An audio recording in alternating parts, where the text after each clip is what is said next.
Hello दोस्तों, आप सभी का स्वागत है मेरे चैनल निताम गुरुजी वर्ल्ड में। आज हम देख रहे हैं एनटीपीसी 2024 में पूछे गए प्रीवियस ईयर के क्वेश्चन पेपर। प्रतिदिन जीके जीएस के previous year question paper video पाने के लिए आप हमारे चैनल को जरूर सब्सक्राइब करें, शेयर करें, कमेंट करें। आज का पहला प्रश्न है, निम्न में तृतीयक उपभोक्ता इनमें से कौन है? इन चारों में से तृतीय उपभोक्ता कौन सा है? तो इसका सही आंसर हो जाएगा ऑप्शन नंबर डी, बाज तृतीय उपभोक्ता है। ठीक है। शाकाहारी किसमें आता है? तो याद रखिएगा, शाकाहारी जो होते हैं, शाकाहारी प्राथमिक स्तर में आते हैं। किसमें आते हैं? तो याद रखिएगा, प्राथमिक स्तर में आते हैं। ठीक है, याद रखिएगा। ठीक है। और मांसाहारी जो होते हैं, मांसाहारी जो होते हैं वो आते हैं द्वितीय तथा तृतीय उपभोक्ता में। दूसरा एवं तीसरा उपभोक्ता में गिनती आते हैं मांसाहारी जंतु। ठीक है। नेक्स्ट प्रश्न है, एक टीबी के बराबर कितने जीबी होते हैं? बताइए, एक टीबी के बराबर कितने जीबी होते हैं? तो इसका सही आंसर हो जाएगा ऑप्शन नंबर डी, 1024 जीबी के बराबर होते हैं। ठीक है। जीरो एवं एक को बीट कहा जाता है। क्या कहा जाता है? जीरो और एक को बीट कहा जाता है, याद रखिएगा। ठीक है। कंप्यूटर की गति को किसमें मापा जाता है? याद रखिएगा, कंप्यूटर की जो गति होती है उसे मेगा हर्ज में मापा जाता है। ठीक है, याद रखिएगा, मेगा हर्ज में मापा जाता है। ठीक है। बहुत ही महत्वपूर्ण है ये सभी प्रश्न आपके एग्जाम के दृष्टि से। नेक्स्ट प्रश्न है, एक बिट डाटा के संग्रह के लिए किस सर्किट का प्रयोग किया होता है? एक बिट डाटा के संग्रह के लिए किस सर्किट का प्रयोग होता है? तो इसका सही आंसर हो जाएगा option number b, floppy flop. ठीक है। नेक्स्ट प्रश्न है, 2001 की जनगणना के अनुसार भारत की कुल साक्षरता दर कितनी थी? बताइए, 2001 की जनगणना के अनुसार भारत की कुल साक्षरता दर कितनी थी? तो इसका सही आंसर हो जाएगा ऑप्शन नंबर सी, 64.83%। ठीक है, याद रखिएगा, बहुत ही महत्वपूर्ण है। 2011 की जनगणना के अनुसार पुरुष की साक्षरता दर कितनी थी? पुरुष वर्ग की साक्षरता दर थी 82.14%। ठीक है। और महिलाओं का याद रखिएगा, महिलाओं का था 65.46%। ठीक है, 2011 की जनगणना के अनुसार साक्षरता दर। ठीक है। नेक्स्ट प्रश्न है, अशोक के शिलालेखों में प्रयुक्त भाषा क्या थी? बताइए, अशोक के शिलालेखों में प्रयुक्त भाषा क्या थी? तो इसका सही आंसर हो जाएगा ऑप्शन नंबर बी, प्राकृत। ठीक है, याद रखिएगा, बहुत ही महत्वपूर्ण प्रश्न है ये सभी। तो इसका सही आंसर हो जाएगा प्राकृत है। ठीक है। अशोक के शिलालेखों की खोज किसने की थी? अशोक के शिलालेखों की खोज की थी 1750 में फ्लेंथर ने। ठीक है। ठीक है, याद रखिएगा, बहुत ही महत्वपूर्ण है सभी प्रश्न आपकी एग्जाम की दृष्टि से। नेक्स्ट प्रश्न है, प्रो टेम स्पीकर का कर्तव्य क्या होता है? प्रो टेम स्पीकर का कर्तव्य क्या होता है? तो इसका सही आंसर हो जाएगा ऑप्शन नंबर बी, सदस्यों को शपथ दिलाने का कार्य किया जाता है। प्रो टेम स्पीकर का कर्तव्य होता है सदस्यों को शपथ दिलाना। ठीक है। ये सभी प्रश्न आपके एनटीपीसी 2024 में पूछे गए हैं, इसीलिए आप इस वीडियो को पूरा देखें। ठीक है। जो सदस्यों को जो शपथ दिलाया जाता है, किस अनुच्छेद के अंतर्गत दिलाया जाता है? तो याद रखिएगा, अनुच्छेद 99 के तहत। ठीक है, अनुच्छेद 99 के अंतर्गत संसद में सदस्य को शपथ लेते हैं। ठीक है, संसद में अनुच्छेद 99 के तहत में। ठीक है, याद रखिएगा। नेक्स्ट प्रश्न है, मार्च 2024 में जीरो मानव विकास सूचकांक में भारत की रैंक क्या थी? बताइए, इसका सही आंसर क्या होगा? 65 का मार्च 2024 में जारी मानव विकास सूचकांक में भारत की रैंक क्या थी? तो इसका सही आंसर हो जाएगा ऑप्शन नंबर ए, 134वां। ठीक है, याद रखिएगा। नेक्स्ट प्रश्न है, एक ही समय में पंक्ति के कई बाइट्स को पढ़ने के लिए किसका उपयोग करते हैं? बताइए, एक ही समय में एक पंक्ति के कई बाइट्स को पढ़ने के लिए किसका उपयोग करते हैं? तो इसका सही आंसर हो जाएगा ऑप्शन नंबर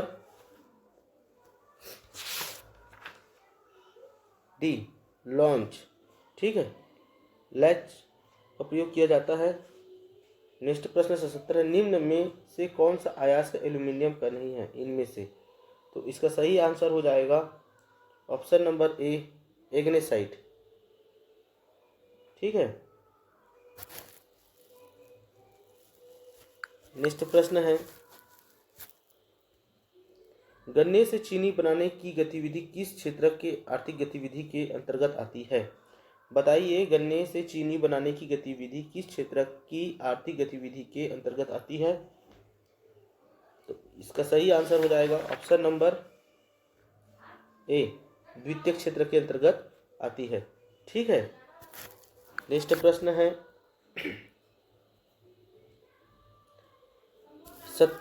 सतह से सतह पर मार करने वाली भारतीय रक्षा मिसाइल कौन सी है? सतह से सतह पर मार करने वाली भारतीय रक्षा मिसाइल कौन सी है? बताइए इसका सही आंसर क्या होगा? तो इसका सही आंसर हो जाएगा ऑप्शन नंबर डी, पृथ्वी। क्या है? पृथ्वी है, ठीक है। नेक्स्ट प्रश्न है,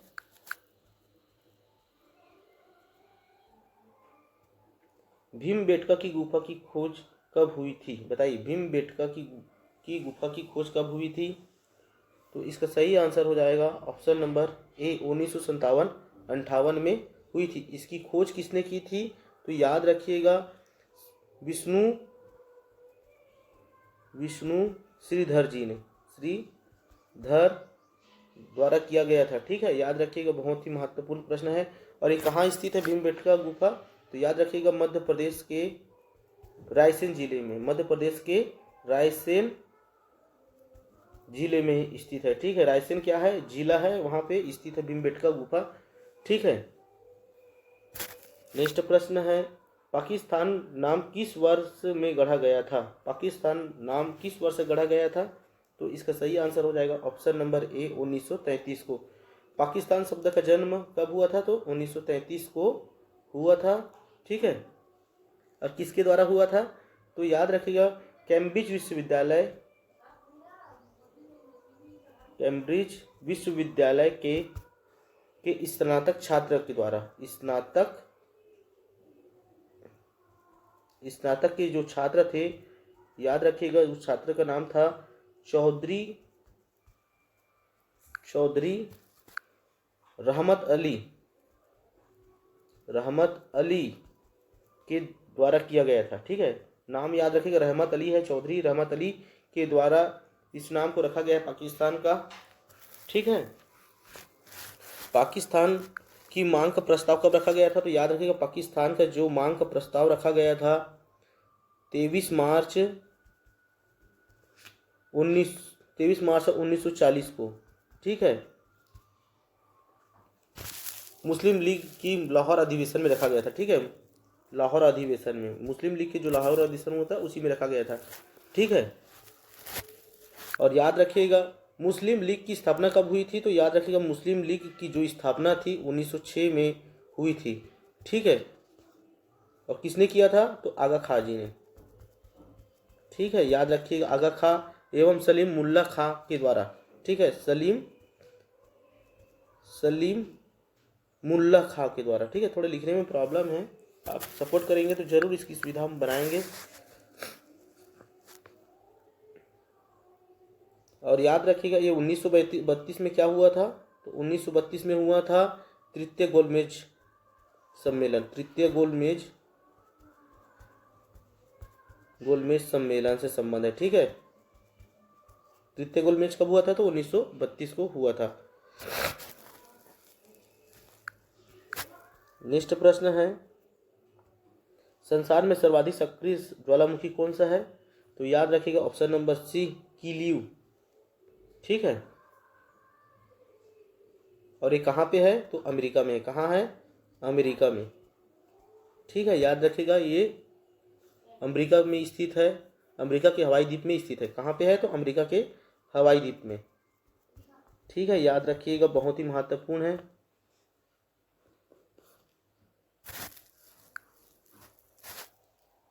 नेक्स्ट और याद रखिएगा, ये कोटोपेक्सी जो है ज्वालामुखी कहाँ है? तो इक्वेडोर में है, ठीक है। याद रखिएगा, के डोर में है। ठीक है, नेक्स्ट प्रश्न है, मौर्य साम्राज्य के सम्राट अशोक किसके अनुयायी थे? किस धर्म के अनुयायी थे? मौर्य साम्राज्य के सम्राट अशोक किस धर्म के अनुयायी थे? तो इसका सही आंसर हो जाएगा ऑप्शन नंबर बी, बौद्ध धर्म के अनुयायी थे। ठीक है, अशोक की मृत्यु कब हुई थी? तो याद रखिए, अशोक की मृत्यु जो हुई थी, अशोक की मृत्यु हुई थी 232 ईसा पूर्व, 232 ईसा पूर्व हुई थी। ठीक है, याद रखिएगा। ठीक है, ये मृत्यु हुई थी। और अशोक बिंदुसार का पुत्र था। किसका था? अशोक जो था बिंदुसार का पुत्र था, बिंदुसार का पुत्र था। ठीक है, जिसका राज्याभिषेक कब हुआ था? अशोक जो है बिंदुसार का पुत्र था, जिसका राज्याभिषेक कब हुआ था? तो याद रखिएगा, राज्याभिषेक हुआ था, याद रखिएगा 269 ईसा पूर्व में, 269 ईसा पूर्व में हुआ था। और मृत्यु कब हुई थी? 232 ईसा पूर्व में, 232 ईसा पूर्व में इनकी मृत्यु हुई थी। ठीक है, थोड़ा लिखने में प्रॉब्लम है, लेकिन आप सुनते हुए चलिए, नोट करते चलिए। ठीक है, इसका पीडीएफ का मैं तैयारी कर रहा हूँ। जैसे ही पीडीएफ का पूरा सब चीज़ कंप्लीट होगा, आपको पूरा वीडियो का आपको पीडीएफ मिल जाएगा। ठीक है, थोड़ा सा सब्र रखिए भाइयों, और चैनल को जरूर सब्सक्राइब करें, लाइक करें, शेयर करें। नेक्स्ट प्रश्न है, 0 डिग्री अक्षांश तथा 0 डिग्री देशांतर अवस्थित कहाँ है? बताइए।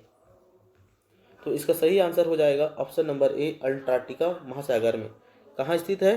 अंटार्कटिका महासागर में। नेक्स्ट प्रश्न है,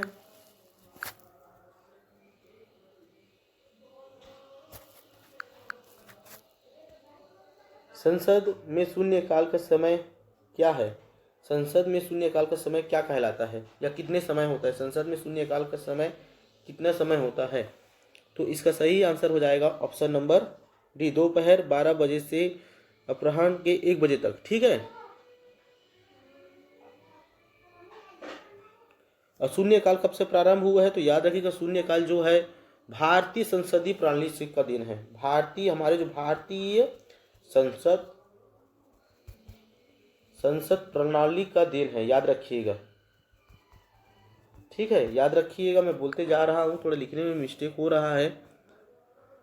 और शून्यकाल के प्रारंभ कब हुआ था? शून्यकाल भारत में कब से प्रारंभ हुआ है? तो 1962 से। कब से प्रारंभ हुआ है? 1962 ईस्वी से प्रारंभ हुआ है। ठीक है, भारत में संसदीय प्रणाली की शुरुआत 1853 से हुआ है। संसदीय प्रणाली की शुरुआत कब से हुआ है? 1853 से हुआ है, कि चार्टर अधीन से। ठीक है, याद रखिएगा 1854।